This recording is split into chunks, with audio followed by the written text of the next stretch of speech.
दिल्ली से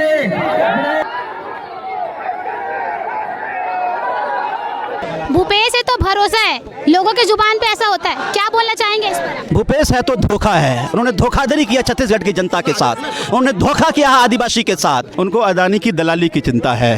फेफड़ा कहे जाने वाला हसदेव जंगल के बचाव के लिए आज आम आदमी पार्टी द्वारा राजधानी रायपुर में सीएम हाउस का घेराव जो है वो किया जा रहा है। आप देख सकते हैं बड़ी तादाद में लोग यहाँ जगह जगह से आए हुए हैं। यहाँ काफ़ी भीड़ और बहुत लोग यहाँ पे मौजूद है हसदेव अरण्य जंगल को बचाने के लिए। तो आइए हम सीधे बात करते हैं इनसे कि क्या कुछ कहना है इनका। जंगल को बचाने के लिए आप लोग यहाँ पे मौजूद है, तपती धूप में आप लोग इतनी तपस्या करें, क्या कहना चाहेंगे? देखिए, अगर ये जंगल कट गया तो ये धूप छत्तीसगढ़ में दिखेगा, लोगों का रहना मुश्किल हो जाएगा। आज छत्तीसगढ़ के मूल निवासी, छत्तीसगढ़ के आदिवासी, छत्तीसगढ़ के लोग जंगल कटने के विरोध में आंदोलन कर रहे हैं। और सूबे के मुख्यमंत्री कुंभकर्ण की नींद में सोया हुआ वो मुख्यमंत्री जब सत्ता में नहीं था तो कहता था कि हम जंगल नहीं कटने देंगे, हम आदिवासी के साथ हैं, हम मूल निवासी के साथ हैं। तो आखिर आपकी ऐसी क्या मजबूरी हो गई कि आज जंगल कटने के फरमान आप जारी कर रहे हैं? आप नाटक कर रहे हैं छत्तीसगढ़िया होने का। अगर आप छत्तीसगढ़िया होते तो आपको जल जंगल जमीन की चिंता होती। तो इसलिए सबको पता है कि अदानी के दलाली के चक्कर में आज आप जंगल कटने का फरमान जारी कर रहे हैं। इसीलिए अब आम आदमी पार्टी आपके इस नापाक मंसूबे को कामयाब नहीं होने देगी।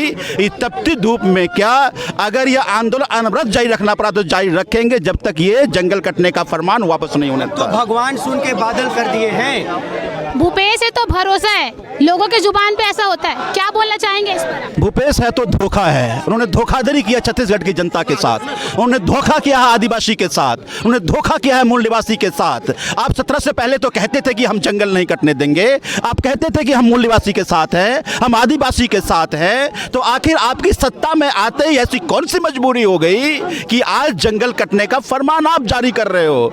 तो पूरी छत्तीसगढ़ की जनता, देश की जनता जानती है कि आप अदानी के दलाली करने के लिए जंगल कटने का फरमान जारी कर रहे हैं। आपकी ये दलाली नहीं चलने देगी। तो भूपेश है तो धोखा है, भूपेश है तो दलाली है, भूपेश है तो अराजकता है। क्या लगता है भूपेश सरकार बहरी हो गई है जो आप लोगों की आवाज़ को सुन नहीं पा रही है, आप लोगों की चीख पुकार को सुन नहीं पा रही है, या फिर वो गूंगी हो गई है जो आप लोगों की तकलीफों के लिए कुछ बोल नहीं रही, या फिर अंधी हो गई है जो आप लोगों की तकलीफ उनको दिखाई नहीं दे रही है? उनको अदानी की दलाली की चिंता है, इसीलिए कुंभकर्ण की नींद में वो सो गए हैं। लेकिन वो भूल गए हैं कि इसी छत्तीसगढ़ की जनता ने इसलिए वोट किया था, उन्होंने कहा था कि हम जंगल नहीं कटने देंगे, तो उम्मीदों के साथ वोट किया था। हर 5 साल में आपको जनता के दरवाजे पे आना पड़ेगा। इसी जनता आपको जिस कुर्सी पे उम्मीदों से बैठाया था उसी से खींच कर नीचे उतारेगी और जंगल नहीं कटने देगी। तो मैं ये मानता हूँ कि सत्ता का अहंकार और अदानी की दलाली, ये 2 मजबूरियां हैं उनकी कि आज तमाम लोग जो वहाँ संघर्ष कर रहे हैं, यहाँ तपती धूप में सड़कों पर संघर्ष कर रहे हैं, उनकी चिंता नहीं है। भूपेश को काका कहा जाता है, क्या लगता है कि आपके काका आपकी बातों को कहाँ तक सुनेंगे और आपकी आवाज़ उन तक पहुँचेगी या नहीं? वो अब सत्ता में बैठ के लोभी हो गए हैं, दलाली करने लगे हैं। अब उनको छत्तीसगढ़ की जनता की चिंता नहीं है, छत्तीसगढ़ की जल जंगल जमीन की चिंता नहीं है। अब वो इस भरोसे बैठ गए हैं कि 5 साल में जनता में उतारी देगी, तो अब बचे दिन में कितनी हम दलाली कर कमा लें। तो मुझे ये लगता है कि आम आदमी पार्टी अब उनके इस मंसूबे को कामयाब नहीं होने देगी। समय बार बार कहा कि ये संघर्ष तब तक जारी रहेगा जब तक ये जंगल काटने का फरमान वापस नहीं होता है। तो आपने देखा कि इन्होंने कहा कि भूपेश सरकार इनकी बातों को सुन नहीं रही है, और ये कहा जा रहा है कि सत्ता में आने के बाद उनका कहना था कि सारी चीज़ों को नॉर्मल किया जाएगा, लेकिन अभी भी ये लोग धरने पर बैठे हुए हैं, रैली पर बैठे हुए हैं और इनकी मांगे अभी तक पूरी नहीं हुई। और इनका कहना है कि जब तक ये मांगे पूरी नहीं होगी तब तक ये लगातार आंदोलन करते रहेंगे।